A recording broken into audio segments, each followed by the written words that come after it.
भीष्म राजा शांतनु तथा माँ गंगा के पुत्र थे, जिन्होंने आजीवन विवाह न करने की प्रतिज्ञा ली थी।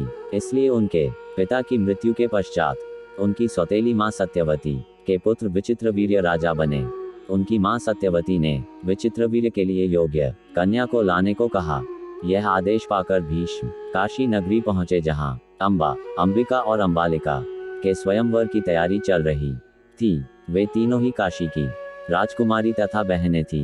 भीष्म ने वहां आए सभी राजाओं को परास्त कर दिया तथा तीनों राजकुमारियों का अपहरण करके हस्तिनापुर ले आए। वहां लाकर उन्होंने तीनों राजकुमारियों को मां सत्यवती के सामने प्रस्तुत कर दिया। तब राजकुमारी अम्बा ने भीष्म के सामने याचना की कि वह सौबल देश के राजा शाल्व से प्रेम करती है तथा वे भी उससे प्रेम करते हैं। वे उस स्वयंवर में भी आए थे, किंतु भीष्म ने सभी राजाओं समेत शाल्व को भी पराजित कर दिया था। ये सुनकर भीष्म ने अम्बा को राजा शाल्व के पास भेज दिया।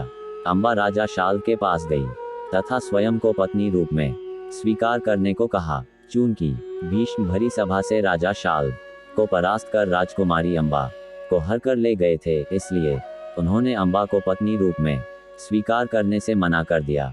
निराश होकर अम्बा पुनः हस्तिनापुर लौट आई और राजा विचित्रवीर्य के सामने विवाह का प्रस्ताव रखा। तब राजा विचित्रवीर्य ने भी उससे विवाह करने से मना कर दिया।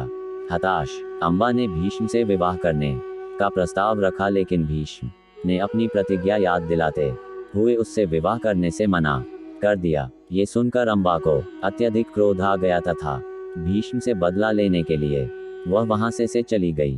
क्रोधित अम्बा भगवान परशुराम के पास गई तथा उन्हें सारी घटना बताई। भगवान परशुराम अम्बा की यह व्यथा सुनकर अत्यधिक क्रोधित हो गए और उन्होंने भीष्म को अम्बा से विवाह करने के लिए कहा। भीष्म ने अपनी प्रतिज्ञा के कारण अम्बा से विवाह करने को मना कर दिया। इस पर परशुराम ने भीष्म को स्वयं से युद्ध करने को कहा। दोनों के बीच भयंकर युद्ध हुआ, जो कई दिनों तक चला।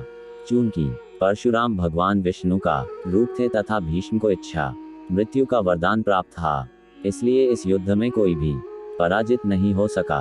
अंत में देवताओं के द्वारा दोनों के बीच युद्ध को शांत करवाया गया। तब परशुराम ने अम्बा से कहा कि वे अपनी संपूर्ण शक्ति लगा चुके हैं, लेकिन भीष्म को पराजित करने में वे असमर्थ हैं, इसलिए अब वे उसकी सहायता नहीं कर सकते।